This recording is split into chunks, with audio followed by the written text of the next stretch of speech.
నమస్తే సరస్వతిం దేవీం గౌరవాణి ప్రచారిణి నిర్విశేష శూన్యవాది పాశ్చాత్య దేశకారిణి. జై శ్రీకృష్ణ చైతన్య ప్రభు నిత్యానంద శ్రీ అద్వైత గదాధార శ్రీవాసాది గౌరభక్త బృంద.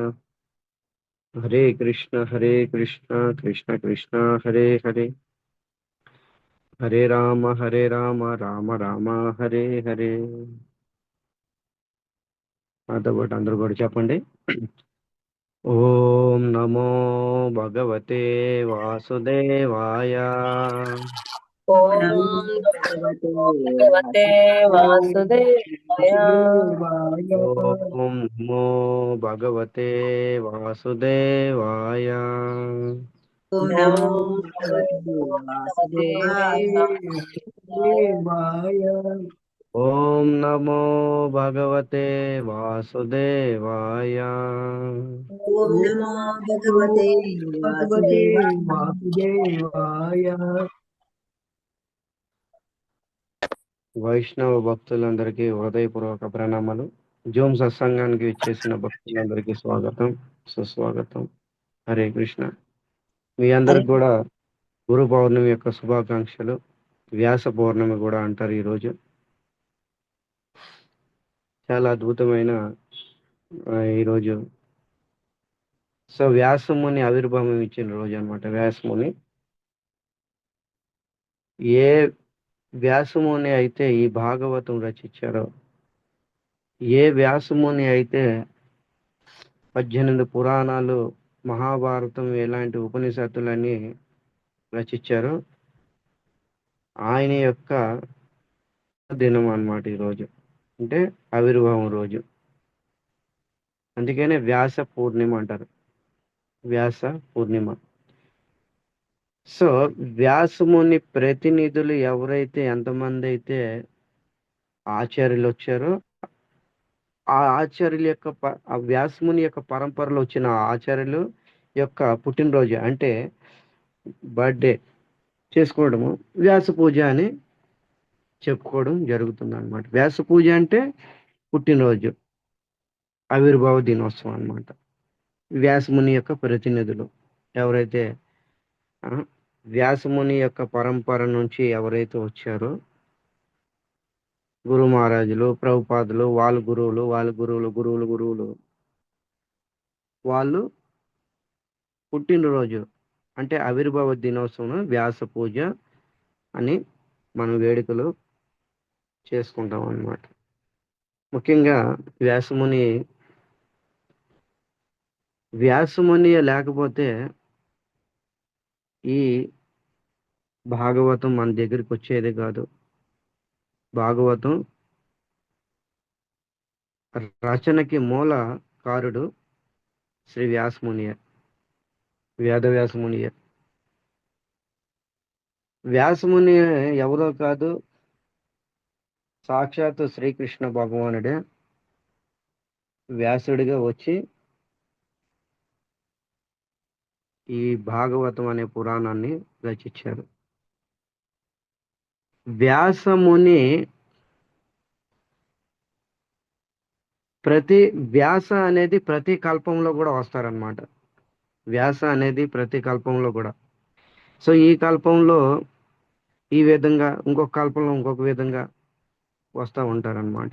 వచ్చి ఈ వేదాలు అన్ని విభజన చేసి దాని మీద పురాణాలు, ఇతిహాసాలు, భాగవతం అనేవి రచన జరుగుతుంది.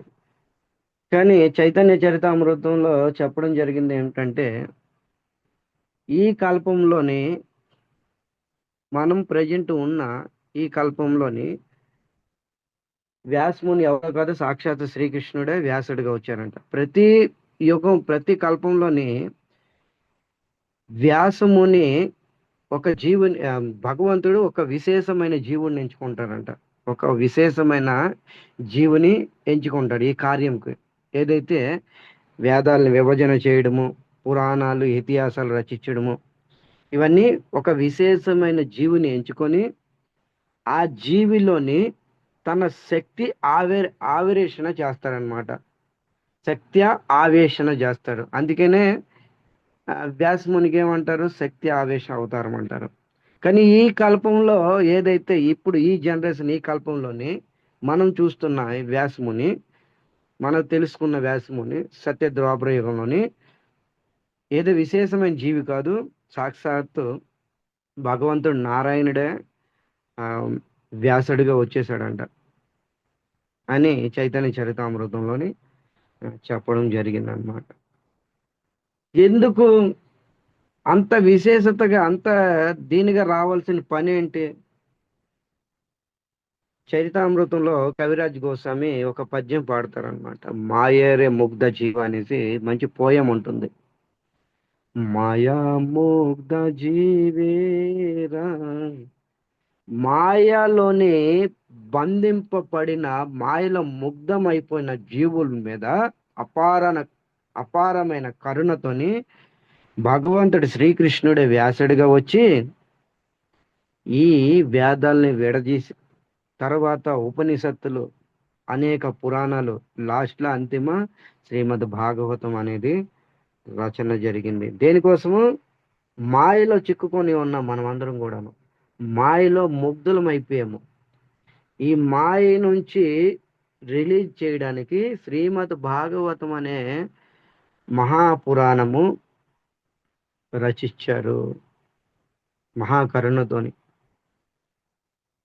సో ఇది వ్యాసముని యొక్క అవతరణ ప్రయోజనం అన్నమాట. భగవంతుడి యొక్క అవతరణ ప్రయోజనము వ్యాసముని ఈ విధంగా వచ్చి ఈ గ్రంథం రచించి మాయల నుండి ముక్తి చేయడానికి మనకి వచ్చాడనమాట.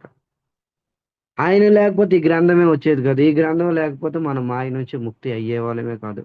ఈ సంసారంలో మాయ నుంచి ముక్తి అవ్వడానికే, ముక్తిని చేయడానికే స్వయంగా నారాయణుడు వ్యాసుడిగా వచ్చేసి ఈ గ్రంథ రచన చేశారనమాట. మీ అందరికీ తెలిసిందే. జస్ట్ ఈరోజు వ్యాస పూర్ణిమ షార్ట్ కట్ లో కొద్దిగా స్మరణ చేపిస్తాను, తర్వాత మెయిన్ మన సబ్జెక్ట్కి వెళ్దాము. నారద ముని ఎప్పుడైతే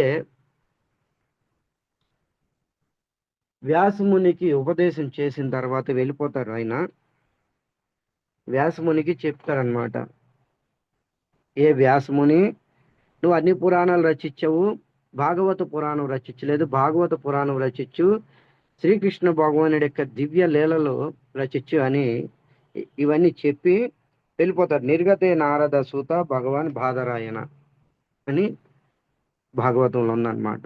ఈ విధంగా బోధించిన తర్వాత నారదముని తన ప్రయాణం సాగిస్తాడనమాట. అప్పుడు సూత గోస్వామి ఈ విధంగా చెప్తున్నారనమాట. ఈ ప్రథమ స్కందంలోనే ఉంది, అధ్యాయం 7వ అధ్యాయంలోని. బ్రహ్మనత్యం సరస్వత్యం ఆశ్రయ పశ్చిమే తటే సమ్యస్పాన ఇతి ప్రోక్త ఋషినాం సత్రవర్ధన.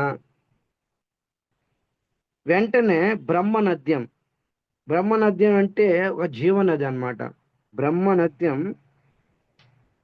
వేదములు, బ్రాహ్మణులు, మహాత్ములు భగవానితో సన్నిధిగా ముడిపడి ఉన్న నదిని బ్రహ్మనద్యం అంటారు. వేదాలతోని, బ్రాహ్మణులతోని, మహాత్ములతోని, భగవంతుడితోని సన్నిహితంగా ముడిపడి ఉన్న దానిని బ్రహ్మనద్యం అంటారు దీన్ని. అలాంటి బ్రహ్మనద్యం ఏంటిది? సరస్వత్యం. సరస్వతి నది తటాన ఒక ఆశ్రమం ఉందంట. పశ్చిమ దిశాన ఒక ఆశ్రమం ఉండేదంట వేదవ్యాసుల వారికి. సమ్యప్రాస ఇతి ప్రోక్తో, సరస్వతి నది తీరాన ఒక ఆశ్రమం ఉండేది. ఆ ఆశ్రమం దగ్గర ఆ ఈయన కుటీరం ఉండేదంట. ఆ కుటీరం దగ్గర తన శిష్యులందరినీ కూడా, ఎంతో మంది వేల లక్షల మంది శిష్యులు ఉన్నారు, స్టూడెంట్స్, వాళ్ళందరికి కూడా సెలవులు ఇచ్చేసారనమాట. ఒక లాంగ్ హోంవర్క్ ఇచ్చి, నాయనలారా ఈ రోజు నుంచి ఒక 5-6 నెలల వరకు మీకు సెలవులు ఇస్తున్నాను, మీరు వెళ్ళిపోండి, ఈ హోంవర్క్ చేయండి, గుర్తుగా రాయండి, చదవండి, తిరిగి 6 నెలల తర్వాత నాకు అప్పు చెప్తారు కానీ అని లాంగ్ హోంవర్క్ ఇచ్చి పంపించాడనమాట. పంపించగానే ఈయన వెంటనే సరస్వతి నదీ జలాలు తీసుకొని ఆచమనం చేసి సంకల్పించుకొని వచ్చారనమాట. వచ్చిన వెంటనే సమాధిలోకి వెళ్ళిపోయాడు. చూడండి, అది చమత్కారం, అద్భుతం ఇవన్నీను. ఒక వ్యక్తి సమాధి సమాధిలోకి వెళ్ళడం అంత ఆసామాస కాదు. ఒక వ్యక్తి సమాధిలోకి వెళ్ళడం అంటే అది టాప్ లెవెల్. అంటే సుఖదేవ్ గోస్వామి సమాధి లెవెల్లోకి వెళ్ళారనమాట. దాన్ని ఏమంటారు? బ్రహ్మ సమాధి అంటారు. బ్రహ్మంలో లీనమవడం, బ్రహ్మానందము. సో ఈ విధంగా ఆ, వెళ్ళిపోయారనమాట. ఇది ఎలా జరిగింది ఇంత? సూత గోస్వామి చెప్తున్నారు, భక్తి యోగేన మానసి సమ్యక్ ప్రణిహితే మలే. భక్తి యోగం ద్వారా ఒక వ్యక్తి సమాధిలోకి వెళ్ళగలడు. భక్తి యోగం ద్వారా ఒక వ్యక్తి సమాధిలోకి వెళ్ళగలడు అనమాట. సమాధి అంటే ఏంటి? ఎటువంటి కదలిక లేకుండా ఆత్మ పరమాత్మతో రమించడము, ఇది సమాధి అంటారు. దీన్నే బ్రహ్మ సమాధి అంటారు. దీన్నే బ్రహ్మానందం అంటారు. దీన్నే బ్రహ్మ ధ్యానం కూడా అంటారు. రకరకాల పరిభాషలతో పిలుస్తూ ఉంటారు దీన్ని. ఓకే, ఇది ఎలా కుదిరింది? భక్తి యోగేన, భక్తి యోగంతోనే. భక్తి యోగేన మానసి, భక్తి యోగంతో మనసుని కంట్రోల్ చేసుకున్నాడంట వ్యాసుడు. వెంటనే కంట్రోల్ చేసుకొని సమ్యక్ ప్రణిహితే మలే, ఆ, భౌతిక తత్వం నుంచి రహితమయ్యి పూర్ణంగా భగవంతుడి మీద లగ్నమైపోయాడు. లగ్నం అయిపోయిన తర్వాత అప్పస్యే పురుషం పూర్ణం, ఆ ధ్యానంలోని పూర్ణ పురుషోత్తుడిని చూశాడంట. బ్రహ్మ సమాధిలో ఉన్నాడు చూడండి. బ్రహ్మ సమాధిలో ఉంటూ పూర్ణ పురుషోత్తముని దర్శనం చేసుకున్నాడు. ఇటు పూర్ణ పురుషోత్తముని కాదు, అప్పస్యాత్ పురుషం పూర్ణం. పురుష అంటే శ్రీకృష్ణుడు, పూర్ణం అంటే శ్రీమతి రాధారాణి. చూడండి, పురుష అంటే శ్రీకృష్ణుడు, పూర్ణం అంటే రాధారాణి. కృష్ణుడు ఎప్పుడు పూర్ణమవుతాడు? రాధా ఉంటేనే పక్కన పూర్ణమవుతాడు, లేదంటే రాధాక బినా శ్యామ్ అదా. రాధా లేని కృష్ణుడు అపూర్ణుడు అని బ్రజవాసులు ఈ రోజు కూడా చెప్తా ఉంటారు. బ్రజవాసులే కాదు, శాస్త్రం ఘోషిస్తుంది. ఋషులు, మునులు, ఆచార్యులు వీళ్ళందరూ కూడా చెప్తా ఉంటారు, రాధా విడిచి కృష్ణుడు అపూర్ణుడు. అందుకనే ముందు పశ్యత్ పురుషం, పురుషుడిని దర్శనం చేసుకున్నాడు. ఎవరా పురుషుడు? శ్రీకృష్ణ భగవానుడు. వెంటనే రాధాని కూడా దర్శనం చేసుకున్నాడు. అంటే రాధాకృష్ణుని దర్శనం చేసుకున్నాడు. దర్శనం అయిపోయిన తర్వాత మాయం చ తత్ పాశ్రయం, మాయాన్ని దర్శనం చేసుకున్నాడండి. చూడండి చమత్కారం, సూత గోస్వామి చెప్తున్నారు ఇక్కడ. ఏ మాయ అయితే మనల్ని రాత్రి పగళ్ళు పీడిస్తుందో, ఇబ్బంది పెడుతుందో, అలాంటి యోగి మాయ కాదు, మహామాయని దర్శనం చేసుకున్నాడు. ధ్యానంలో దర్శనం చేసుకున్నాడు. అపశ్యత్ పురుషం పూర్ణ మాయా చ తద్ పాశ్రయ. ఈ మాయ యొక్క ప్రభావము జీవుల మీద ఏ విధంగా పడుతుందో అంత గమనించాడు అనమాట ధ్యానంలోనే. భవిష్యత్తులో అంటే ఇది ఎప్పుడు కాలము? 5,000 సంవత్సరాల క్రితం జరిగింది. అంటే పురాణం ఇంకా రెడీ అవ్వలే, భాగవత పురాణం రెడీ అవ్వలేదంటే ఇంచుమించు 6.5 ఇలాగా సంవత్సరాలు క్రితం అన్నమాట. ఓకే, ఎప్పుడైతే మాయ యొక్క ప్రభావం కలియుగంలోనే ఏ విధంగా జీవుల మీద పడుతుందో, ఏ విధంగా మాయ టార్చర్ పెడుతుందో, జీవులకి ఏ విధంగా హింసిస్తుందో, అవన్నీ కూడా ధ్యానంలోని చూశాడంట వ్యాసముని. ఎంత కరుణ చూడండి, వ్యాసుడి యొక్క కరుణ ఇంత అంత కాదు. మరి వ్యాసుడు ఎవరో కాదు, శ్రీకృష్ణుడే స్వయంగా. మరి కృష్ణుడి యొక్క కరుణ చూడండి, ఆయన వ్యాసుడిగా రావడము, ఈ భాగవతం ఇవ్వడము, సమాజానికి సంసారంలో ఉన్న జీవుల్ని మాయ నుంచి ముక్తిని చేయడం, ఇవన్నీ ఎంత కరుణ చూడండి. ఆ, ఇంతకన్నా కరుణ చూపించే వాళ్ళు ఎవరైనా ఉంటారా? సో ఈరోజు వ్యాసుడు లేకపోతే ఈ సంసారము ఏమైపోయేదో తెలియదు. ఈ సంసారం భస్మం అయిపోయేది మాయ ద్వారా. సో ఈ రోజుకి మనం చక్కగా ఈ రోజుకి ఎంతో కొంత భక్తి చేస్తున్నాం అంటే అదంతా వ్యాసముని యొక్క కృప. ఎంతో కొంత ఎవరు యొక్క సమయాన్ని బట్టి వాళ్ళ భక్తిలో ముందుకు పురోగతి సాధిస్తున్నారు, ఏదో ఒక విధంగా చేస్తున్నారు. కానీ చేస్తున్నామంటే ఇదంతా వ్యాసముని కృపే. వ్యాసముని తర్వాత మిగతాది ఏదైనా సరే. అందుకనే ఈ మాయ యొక్క ప్రభావము ఏ విధంగా జీవుల్ని హింసిస్తుందో, ఏ విధంగా టార్చర్ పెడుతుందో, నరకయాతన పెడుతుందో అవన్నీ కూడా ఆ ధ్యానంలో చూశాడంట. చూసిన తర్వాత చూడండి, మాయా సమ్మోహితో జీవ ఆత్మన త్రిగుణాత్మన. అద్భుతమైన ఇవన్నీ శ్లోకాలు చాలా ఆనిముత్యంలా ఉంటాయి. మాయా ద్వారా సమ్మోహం చెందిపోతాడంట జీవుడు. చూడండి, ఎంత పెద్ద జీవుడైనా మాయా ద్వారా సమ్మోహితం చెందుతాడంట.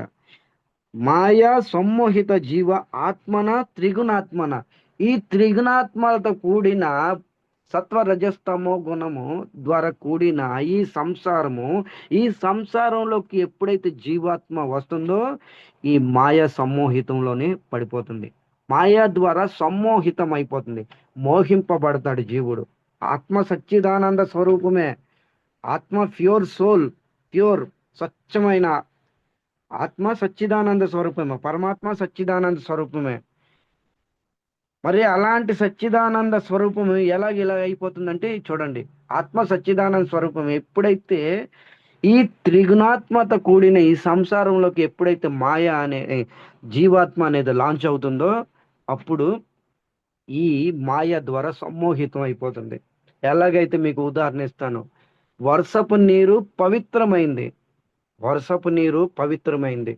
ఎప్పుడైతే వర్షపు నీరు భూమిని తాకుతుందో అది బురదగా మారిపోతుంది. అలాగే ఆత్మ సచ్చిదానంద స్వరూపము, మన జీవాత్మ అంటే మనము ఎప్పుడైతే ఈ త్రిగుణాలతో కూడిన ఈ సంసారంలోకి దిగుతుందో అప్పుడు ఆత్మ మలినం అయిపోతుంది. ఎలాగా? మాయ ద్వారా మోహితం అయిపోతుంది ఇది.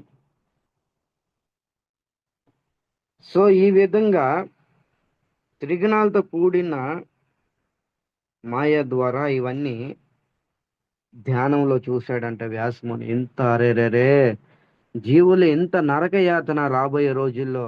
వీళ్ళకి ఏదో ఒక ఉపాయం చెయ్యాలి, ఏదో ఒక మార్గం చెయ్యాలి, వీళ్ళని రిలీజ్ చేయడానికి, మాయ నుంచి ముక్తిని చేయడానికి ఏదో ఒకటి చెయ్యాలని అనుకొని అనర్ధోపాసం సాక్షాత్ భక్తి యోగ అధోక్షజే లోకస్య జానతే విద్వాం శక్తే శాశ్వత సంహితాం. అనర్ధ అనర్ధ ఉపశమనం పొందడానికి సాక్షాత్ భక్తి యోగే అధోక్షజుడు భక్తి యోగమే శ్రేష్టమైన మార్గమని ధ్యానంలో తెలుసుకొని మరి ఆ భక్తి ఎలా చేస్తారు? లోకస్య జానతి విద్వాం చక్రే శాశ్వత సంహితం.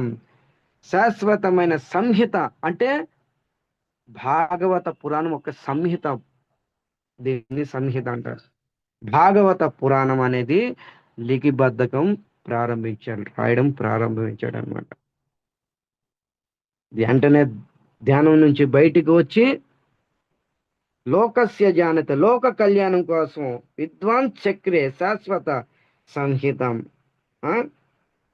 పరమ సత్యముకు సంబంధించిన వేద సాహిత్యానికి ఒక భాష్యం లాంటి శ్రీమద్ భాగవతము రచన ప్రారంభించారు. సూత గోస్వామి అనౌన్స్మెంట్ చేస్తున్నారు, ఇక్కడ భాగవతం రచన అయిపోయింది. వ్యాసుల వారు అనేక మంది సహాయంతోనే జైమిని ఋషి, వినాయక స్వామి ఇలాంటి వాళ్ళందరూ సహాయం తీసుకొని రాయడం ప్రారంభించాడు అనమాట. చూడండి, ఎంత పెద్ద వ్యక్తి అయినా సరే సహాయం లేకపోతే భక్తిలోకి వెళ్ళరు.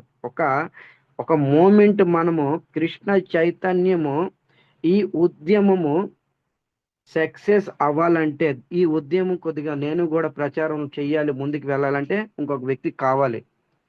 ఒక్కరి వల్ల ఏది అవదు.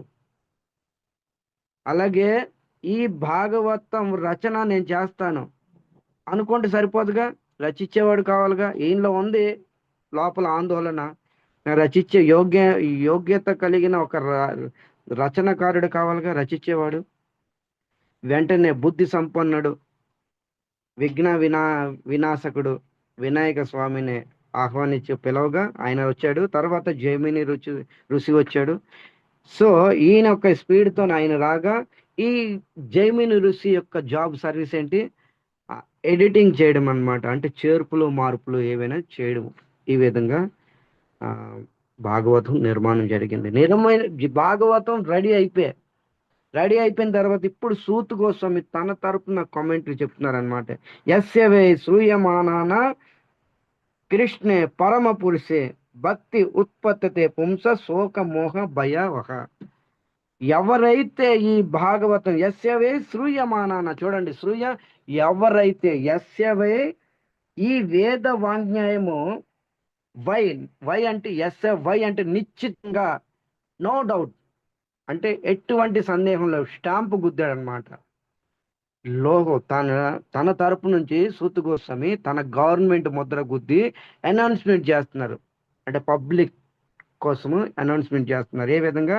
ఎస్ఏవై అంటే నిశ్చితంగా, శ్రూయమానాన, ఎవరైతే ఈ భాగవత పురాణం ఎవరైతే చదువుతారు కాదు, శ్రూయమానాన వింటారో. చూసారా, చదవడం వల్ల ఇక్కడ శ్రూయమానాన అంటే ఎవరైతే ఈ పురాణం వింటారో భక్తి శ్రద్ధలతో, భక్తిర్ ఉత్పత్తతే పుంస, వాళ్ళ హృదయంలో భక్తి జాగృతం అవుతుంది. అక్కడ అనొచ్చు కదా, మందిరానికి వెళ్ళి హారతి ఇవ్వండి, మందిరం వెళ్ళి దర్శనం చేసుకోండి, మందిరాలు రౌండ్ చేయండి, ప్రదక్షిణ చేయండి అనొచ్చు కదా. భాగవతం స్టార్టింగ్ లోనే చూడండి, భక్తి ఎక్కడి నుండి వస్తుందంటే భాగవతం నుండి వస్తుంది. ఆ సూతు గోస్వామికి తెలియదా? భక్తిర్ ఉత్పత్తతే పుంస, భక్తి ఎలా ఉత్పన్నమవుతుంది? ఎవరైతే ఈ భాగవత పురాణము శ్రద్ధతో వింటారో, వినిన తర్వాత భక్తి ఉత్పన్నమవుతుంది. తర్వాత ఏం చెప్తున్నారు? శోక మోహ భయ అపహ. శోకము నుంచి రిలీజ్ అవుతాడు, భయము నుంచి రిలీజ్ అవుతాడు, మోహం నుంచి రిలీజ్ అవుతాడు అని ఈ విధంగా సూతు గోస్వామి తన తరపు నుంచి ఈ శ్లోకము చెప్పారనమాట. ఇది అద్భుతమైన భాగవత రచన. ఈరోజు వ్యాసముని ఆవిర్భావ దినోత్సవం, అంటే బర్త్డే, పుట్టినరోజు కాబట్టి వ్యాసమునికి ఈ ఏదైతే ఈ శ్లోకాలన్నీ ఉచ్చరించి ఇవన్నీ ధ్యానంలో చేశారో, ఏదైతే ఈ భాగవతం రచించారో, అలాంటి వ్యాసమునికి మనం ఏమి ఇచ్చినా రుణం తీర్చుకోలేము. అయినా సరే మనం ఏమి ఇవ్వలేము అని కూడా కూర్చోలేము. నా హృదయపూర్వకంగా ఆ వ్యాసమునికి కోటి కోటి కోటి కోటి వందనాలు, ఆయన వందనాలు నేను సమర్పించుకొని, ఈ భాగవతం నేను ఈరోజు గానం చేస్తున్నానంటే వ్యాసముని యొక్క ఉచ్చిష్టే. అసలు నేనే కాదు, పెద్ద పెద్ద ఆచార్యులు కూడా భాగవతం చెప్తున్నారంటే వ్యాస ఉచ్చిష్ట లేదా వాల్మీకి ఉచ్చిష్ట. అంతకన్నా ఇంకెవరు చెప్పరు, స్వయం ఎవరు చెప్పలేరు ఇక్కడ. వ్యాస ఉచ్చిష్ట లేదా వాల్మీకి ఉచ్చిష్ట. ఈరోజు ఎంతమంది అయితే ప్రచారకులు ఉన్నారో వాళ్ళందరూ వ్యాసముని యొక్క ఉచ్చిష్ట తినే భాగవతం ప్రచారం చేస్తున్నారనమాట. సో అలాంటి వ్యాసముని ఉచ్చిష్ట నేను కూడా ఎంతో కొంత తిని ఉన్నాను కాబట్టి ఈ విధంగా ఈ భాగవత ప్రచారంలోనికి శ్రీల ప్రభుపాదుల వారి యొక్క గురు మహారాజ్ కృపతోని ఎంతో కొంత నేను చేయవలసిన మేలు సమాజానికి చేద్దామనేసి నిర్ణయించుకొని వ్యాసమునికి ఈ విధంగా కోటి కోటి వందనాలు అర్పించుకుంటూ ఇక మన భాగవతానికి మనం ప్రవేశిస్తాం. ఓకే, ఇది వ్యాసముని యొక్క, చెప్పాలంటే చాలా ఉంది. ఈ శ్లోకం ఎండ ఉంది ప్రభుజీ, మీరు చదివింది ఒకసారి చెప్పండి. భాగవతం ప్రథమ స్కందం 7వ అధ్యాయంలో నీవు ఉన్నవి, 7వ అధ్యాయంలోనే ఉన్నావు. చాలా అద్భుతమైనది ఇది. ఇక మనము శ్రీమద్ భాగవతం స్తుతి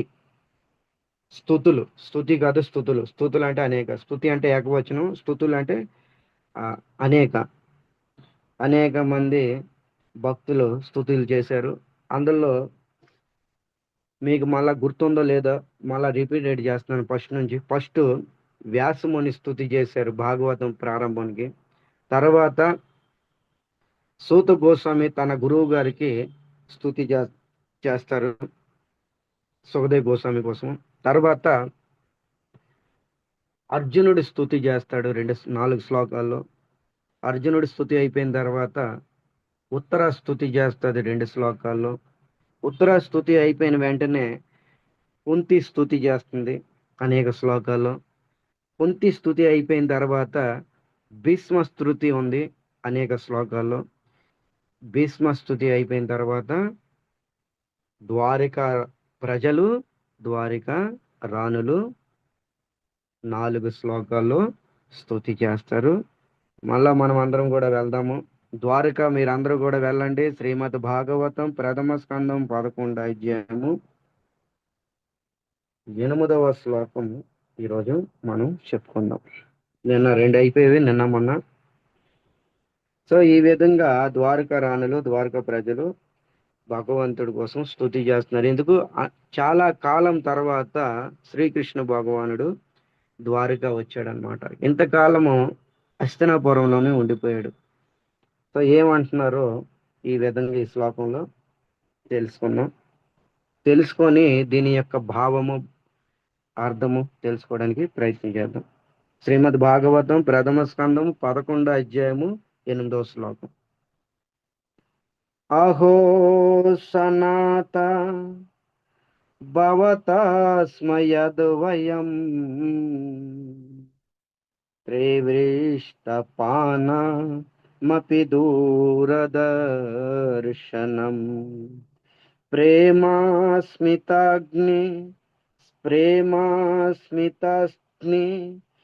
దర నిరీక్షణాననం పశ్యేమ రూపం తవ సర్వసౌభగం. ద్వారకా రాణులు, ద్వారకా ప్రజలు 8వ శ్లోకంలో ఈ విధంగా చెప్తున్నారు. హే ప్రభు, మేము ఎప్పుడైతే మిమ్మల్ని దర్శిస్తున్నామో మేము ధన్యులము అవుతున్నాము. మీ దర్శన భాగ్యంతోనే స్వామి మేము ధన్యులం అవుతున్నాము. మేము ధన్యాతి ధన్యులం అవుతున్నాము. ఈ శ్లోకంలో చెప్తున్నారనమాట. ఏంటిది అది చెప్తున్నాం. అహో అహో సనాత. అద్భుతంగా ఉంది చూడండి. అహో, ఓహో. అహో అంటే ఏంటి? ఓహో. ఓహో అంటే ఇది హ్యాపీనెస్ కి సంబంధించింది అనమాట. ఓహో, ఆహా, ఒక చమత్కారమైన విషయాన్ని సూచిస్తుంది. ఒక అద్భుతమైన విషయాన్ని ఇది ఏంటి అద్భుతము? ఓహో అన్నారు కదా ఇక్కడ. ఆహో అనేసి సంస్కృతము అంటే ఓహో. ఏంటి అద్భుతము? ఏ కృష్ణ అహో సనాథ ఉందా? శ్లోకం సనాథ ఉందా? చదువుతున్నారా? సనాథ. సనాథకి ఆపోజిట్ ఏంటి చెప్పండి? సనాథకి ఆపోజిట్, సనాథకి ఆపోజిట్ అనాథ. అవునా? సనాథకి ఆపోజిట్ ఏమవుతుంది? అనాథ. కృష్ణ దర్శనము లేనప్పుడే మనం అనాథులము. గుర్తుంచుకోండి. ఇక్కడ ఈ శ్లోకంలో చెప్తున్నారు. అద్భుతం. హార్ట్, గుండెకి టచ్ అవుతుంది ఈ శ్లోకము. ఎప్పుడైతే కృష్ణ దర్శనం ఉండదో అప్పుడు మనం ఏంటి? సనాతనం కాదు, అనాథులము. ఇక్కడ ఏం చెప్తున్నారు? అనాథ కాదు, సనాతన అని చెప్తున్నారు. ఓహో సనాత, ఏ కృష్ణ మేము సనాతనము. మీ దర్శనంతోనే మేము సనాతనం అయ్యాము. మీ దర్శనం లేకపోతే మేము అనాథులమే. మేము అనాథులమే. ఇది చూడండి ఎంత అద్భుతంగా ఉంది. ఇప్పుడు మీరు చెప్పండి, మనం సనాతనమా అనాథులమా? మనం అన్నాము. కృష్ణ దగ్గరికి వచ్చినాక సనాతనమే అయ్యాం ప్రభు. అప్పుడు అనాథలుగానే ఉన్నాము. అప్పుడు మీరు అన్నట్టుగా అప్పుడు అనాథులమే, ఇప్పుడు సనాతనమే. ఇప్పుడు మనం అనాథులం కాదు. ఎవరైతే అనాథులు అనుకుంటున్నారో వాళ్ళు కృష్ణ చైతన్యం నుంచి లాగౌట్ అయిపోవాల్సిందే. ఎందుకు? ఇంకా కృష్ణ మీద నమ్మకం లేనట్టే. కృష్ణకి నమ్ముకున్న వాళ్ళు, కృష్ణ చరణాలు నమ్ముకున్న వాళ్ళు అనాథ కాదు, సనాథ. సనాథులే. ఇక్కడ ద్వారకా వాసులు చెప్తున్నారు, ద్వారకా రాణులు చెప్తున్నారు. అకో సనాతన, ఏ కృష్ణ మేము సనాతనము, సనాతనము. ఎందుకంటే మీ దర్శనంతోనే మేము సనాతనమై, ఒకవేళ లేకపోతే దాని ఆపోజిట్ అనాథలం అయిపోయేవాళ్ళము. మేము ఎప్పుడో అనాథలం అయిపోయాం. మీరు ద్వారక విడిచి వెళ్ళినప్పుడల్లా మేము అనాథలమే. అవునా? ద్వారక విడిచి వెళ్ళిపోతే ఎప్పుడైనా అనాథే. మీకు ఒక ఉదాహరణ చెప్తాను చూడండి. ఎప్పుడైతే ఒక్కొక్కరు ఒక్కొక్క హస్బెండ్, మాతలో ఒక హస్బెండ్ దూరంగా జాబ్ చేస్తూ ఉంటారు. ఇండియాలోనే అవుతూ ఉంటాయి జాబ్లు, లేదా ఆ, ఇక్కడ తన ఫ్యామిలీ నుంచి కొంత కొంత ఒక్కొక్కసారి తన భర్త విదేశాల్లో వెళ్ళవలసి వస్తుంది జాబ్ కోసం. అది ధర్మం, తప్పదు. కుటుంబ వ్యవహారాన ఇవన్నీ రచించడానికి చూసుకోవడానికి వెళ్ళాలి, శరీర ధర్మం. అప్పుడు మీరు అనాథుల సనాథుల చెప్పండి. ఆ? అనాథలే ప్రభు. మీకు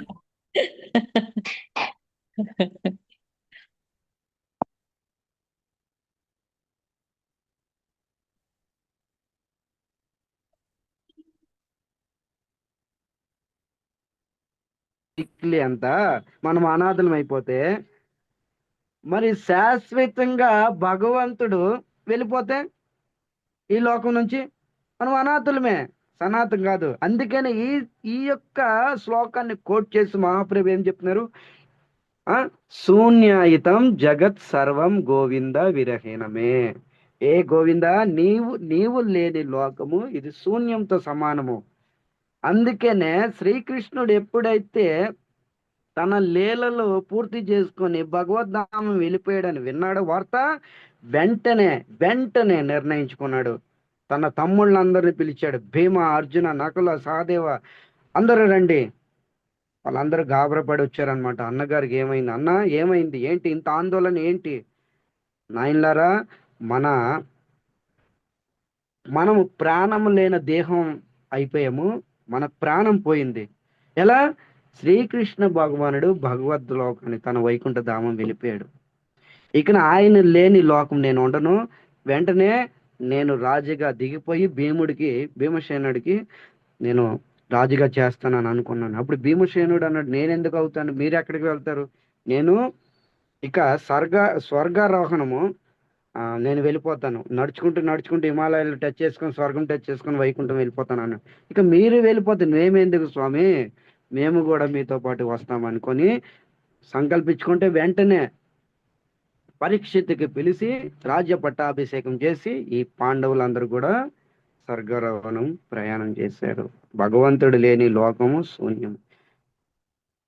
సో మనకు అలాంటి పరిస్థితి లేదులేండి. భగవంతుడు ప్రత్యక్షంగా లేకపోయినా పరోక్షంగా సూర్య ఏం, సూర్య రూపమైన శ్రీమద్ భాగవతంలో ఉదయించాడు. ఎప్పుడైతే చంద్రవంశంలో జన్మ తీసుకొని కృష్ణుడు అస్తమిచ్చాడు, సూర్య రూపంలో భాగవత రూపంలో ఉదయించాడు. ఇక మన భాగవతం అంటే కృష్ణుడితో ఉన్నట్టే. అంటే మనము సనాతనము, అనాథలము కాదు. ఇది గుర్తుంచుకోండి. ఇప్పుడు కూడా మనము అనాథలం కాదు. మనం ఎవరిమి? సనాతన. ఇక్కడ ద్వారకా రాణులు అదే అంటున్నారు. మీరు విడిచిపెట్టి వెళ్ళిపోయినప్పుడల్లా మేము అనాథలం అయిపోతున్నాం. తర్వాత ఏం చెప్తున్నారు? త్రైవిష్ట్య పానమపి దూరదర్శనం. దూరదర్శనం ఆ? ఏం చెప్తున్నారు ఇక్కడ? ముక్కోటి దేవతలు త్రైవిష్ట్య, అంటే అంటే మూడు, ముక్కోటి దేవతలకు కూడా మీ దర్శనము సాధ్యం కానది. అలాంటిది మీ ముఖారవింద దర్శనం మాకు కలుగుతుంది. ఓహో, మేము ఎంత అదృష్టవంతులము. చూసారా ఎక్కడికి వచ్చి నిలబెడుతున్నారో పాయింట్. స్తుతి చేయాలంటే ఎలా చెయ్యాలి చూడండి. మనకు శ్లోకాలు, గ్లామర్, మిస్టేక్ అవి ఇవి రావచ్చు పోవచ్చు, అదే కానీ లోపల భావన మాత్రం ఉండాలి పర్ఫెక్ట్. ఈ శ్లోకాల్లో తప్పులు, ఒత్తులు ఇవన్నీ పలికారా, శుభ్రంగా రాగం రాలేదా, పల్లవి రాలేదా, అవి చూడ్డు కృష్ణుడు. మీ లోపల భావం చూస్తాడు కృష్ణుడు ఎప్పుడు కూడాను. స్తుతి చేయాలంటే ఈ విధంగా చేయాలి భగవంతుడికి. సంస్కృతంలోకి వస్తే సంస్కృతంలో చేయండి, లేదంటే తెలుగులోనే చేయండి. ఇది ఏం చెప్తున్నారు ఇక్కడ? ముక్కోటి దేవతలకు కూడా సాధ్యము కానిది మీ దర్శనము, అలాంటిది మీ ముఖారవిందం దర్శనము మాకు కలుగుతుంది. ఓహో, మేము ఎంత అదృష్టవంతులము. మేమెంత అదృష్టవంతులం. ద్వారకా రాణిలో అడిగామనుకోండి, ద్వారకా ప్రజలు భగవంతుడి యొక్క ముఖారవిందం ఏంటి అంత విశేషము? ఉంది. విశేషం ఉంది కాబట్టే కదా వేదాలు కీర్తిస్తున్నవి, పురాణాలు ఘోషిస్తున్నవి, ఆచార్యులు పలుకుతున్నారు. ఏంటి అవి? మూడు మూడు విశేషాలు చెప్తున్నారు చూడండి. భగవంతుడు ముఖారవిందం కోసము మూడు మహిమలు ఇక్కడ చెప్తున్నారు, నోట్ చేసుకోవచ్చు. మొట్టమొదటిది ప్రేమ స్మిత. మొట్టమొదటిది ఏం చెప్తున్నారు? ప్రేమ స్మిత. ప్రేమతో నిండి ఉంటుంది ఆయన ముఖారవిందము. ఒకసారి మన ముఖాలు కూడా చెక్ చేసుకోండి, ఎలా దేనితో నిండి ఉంటుందో. ఆహా. అవునా? ఏం మాతాజీ? Yes, ప్రభు.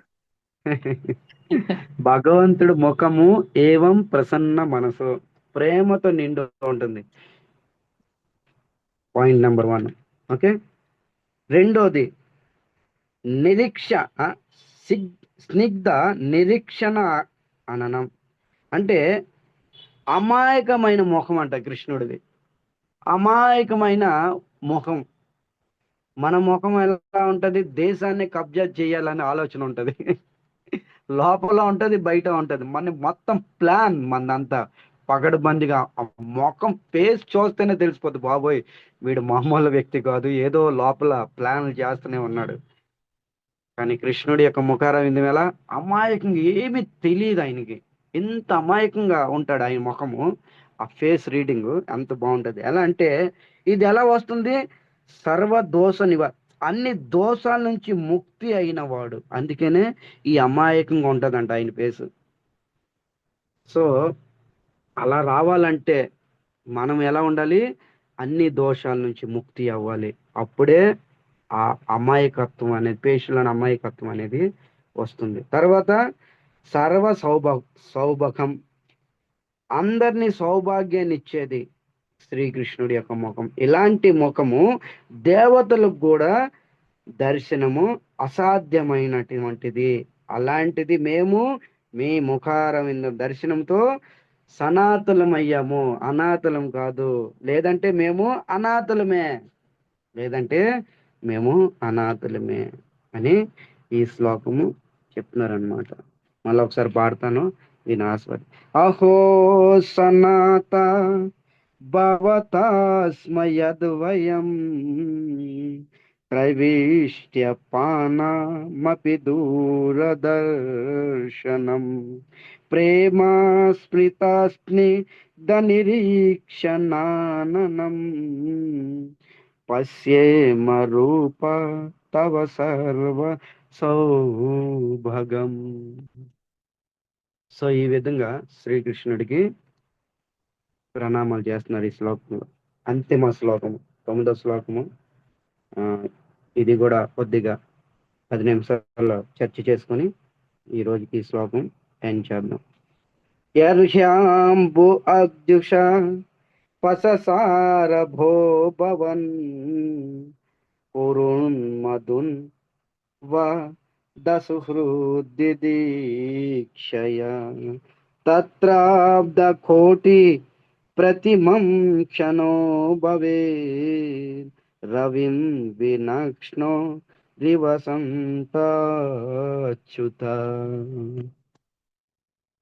ఇక్కడ ఏం చెప్తున్నారు? యద్వి అంబుజ అక్ష, ఏ అంబుజాక్ష, ఏ అంబుజాక్ష. ఎప్పుడైతే మీరు ద్వారక విడిచి హస్తినాపురం వెళ్ళిపోతున్నారో, ఎప్పుడైతే వెళ్ళిపోతున్నాడు కృష్ణుడికి అదే పని కదా. తన భక్తులు యోగక్షేమం, ఇంటిలోనే ఉండడుగా కృష్ణుడు. ఎప్పుడైనా మనలా ఇంట్లో ఉన్నాడా? యోగక్షేమాలు చూసుకునేవాడు. ఇంటి యోగక్షేమాలు ముఖ్యము, తర్వాత పరుల యోగక్షేమాలు ముఖ్యము. భగవద్ భక్తులు, ముఖ్యంగా భగవద్ బంధువులు, భగవద్ భక్తులు ముఖ్యం. ఆయన యోగక్షేమాలు ఒక ప్రతిజ్ఞ కదా, ఆయన ఒక ప్రతిజ్ఞ కదా, ప్రతిజ్ఞ పూనుకున్నాడు, నేను అందరూ యోగక్షేమాలు చూసుకుంటానని. అలాంటి యోగక్షేమాలు చూసుకున్నవాడు ఇంట్లోనే ఉంటే కుదురుతుందా? ఇంటిలో ఉంటే యోగక్షేమాలు చూడగలమా? మీ ఇంటిలో యోగక్షేమాలు నేను నా ఇంట్లో ఉంటే చూడగలనా? మీ ఇంటికి కూడా వస్తూ ఉండాలి అప్పుడప్పుడు. అప్పుడే మీ యొక్క వాతావరణము, యోగక్షేమాలు నాకు అర్థమవుతాయి. అలాగే భగవద్ భక్తులు ఎప్పుడైతే యొక్క ఈ దుఃఖం వస్తుందో అప్పుడప్పుడు వాళ్ళ యోగక్షేమాలు ఇవ్వడానికి ఆ యొక్క ప్రదేశాలు ప్రాంతాలు వెళ్ళిపోయేవారంట. ఇక్కడ చెప్పుతున్నారు ముఖ్యంగా ద్వారకా రాణులు. ఆ? మీరు ఎప్పుడెప్పుడైతే ద్వారక విడిచి ఏం చెప్తున్నారు ఇక్కడ? అస్థిన ఏం చెప్తున్నారు చూడండి, అస్థిన లేదు. ఎప్పుడెప్పుడైతే మీరు ద్వారక విడిచి వెళ్ళిపోతున్నారో ఎక్కడికి వెళ్తున్నారు? పురూన. పురూన అంటే ఎవరు? పురూన అంటే పురు వంశకు సంబంధించిన వాళ్ళు, అంటే టోటల్ గా హస్తినాపురం వెళ్ళిపోతున్నారు. చూడండి, పురూన తర్వాత ఏముంది? పురూన తర్వాత చదవండి.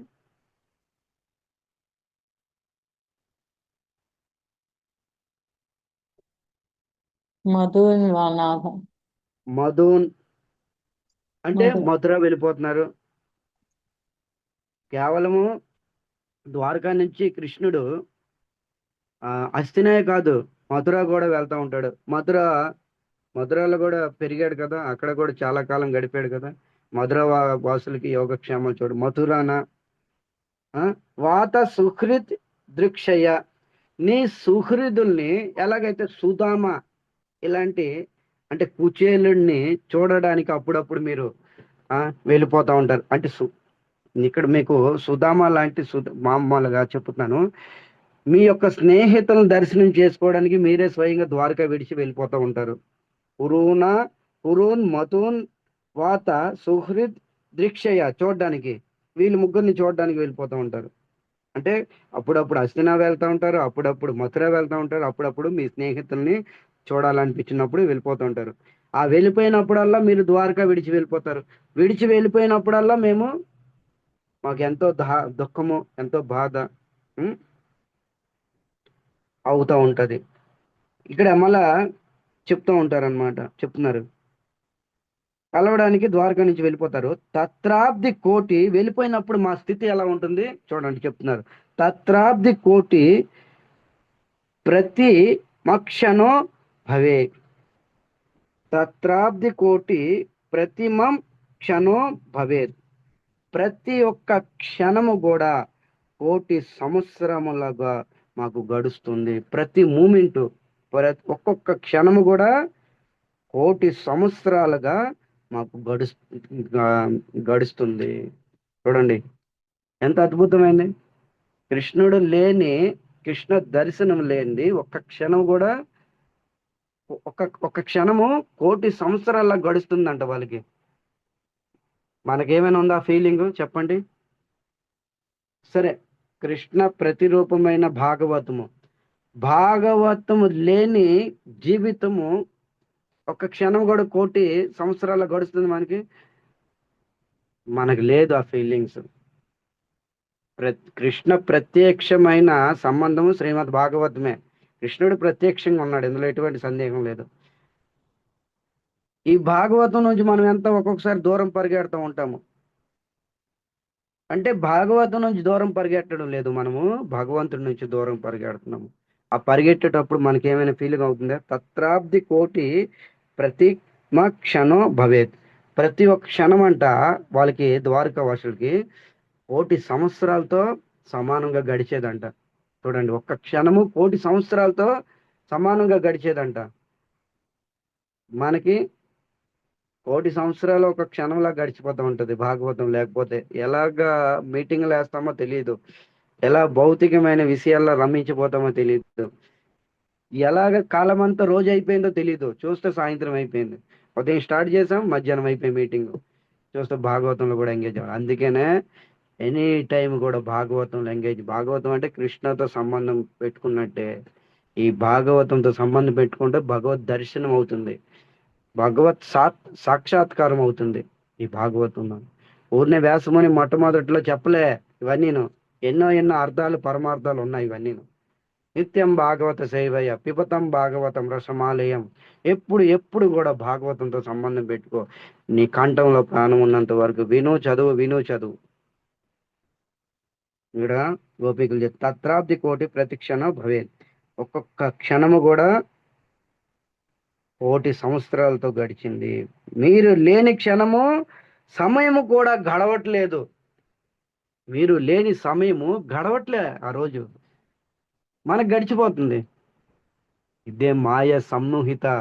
ఇంకా మాయ నుంచి ముక్తి అవ్వలే భక్తులారా. మనం గుండె బాదుకోకూడదు, ఇంకా నేను మాయను ముక్తి అయిపోయాం. మాయ ఏం ముక్తి అవ్వలే, ఎలా ఉన్నాం అలాగే ఉన్నాం అంతే.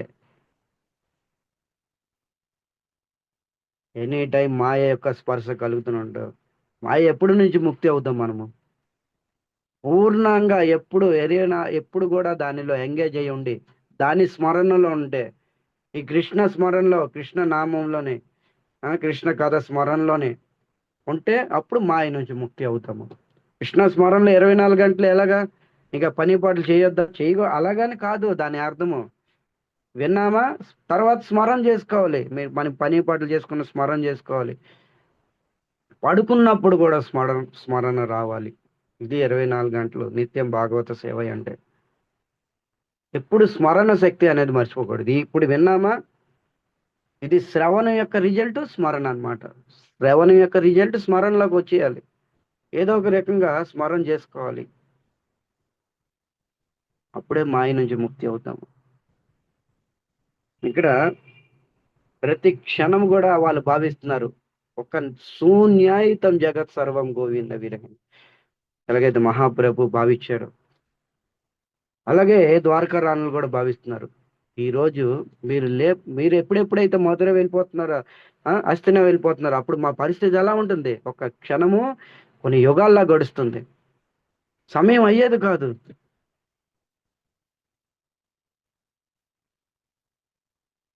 ఎలా అయితే దానికి ఉదాహరణ ఇస్తారు. ఎలా అయితే రవి వినా అక్ష్ణం, సూర్యుడు లేనట్టి మా కళ్ళు ఎలా అయిపోతావో అలాగే.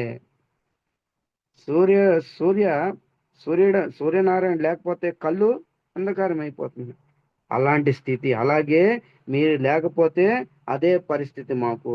అచ్యుత, లాస్ట్ లో అచ్యుత అని సంబోధిస్తున్నారు. అచ్యుత అంటే జీవితంలో ఎప్పుడు కూడా పతనం చెందని వాడు. తన సౌందర్యం నుంచి కానీ, తన ఐశ్వర్యం నుంచి కానీ, తన రూపం నుంచి కానీ, ఏ స్థితిలో, తన ధామం నుంచి కానీ, ఏ స్థితిలో కూడా ఆయన పతనం అవడు. అలాంటి అచ్యుతుడి యొక్క పాద శరణాగతి పొందిన వాడు కూడా చ్యుతుడు కాదు. ఇక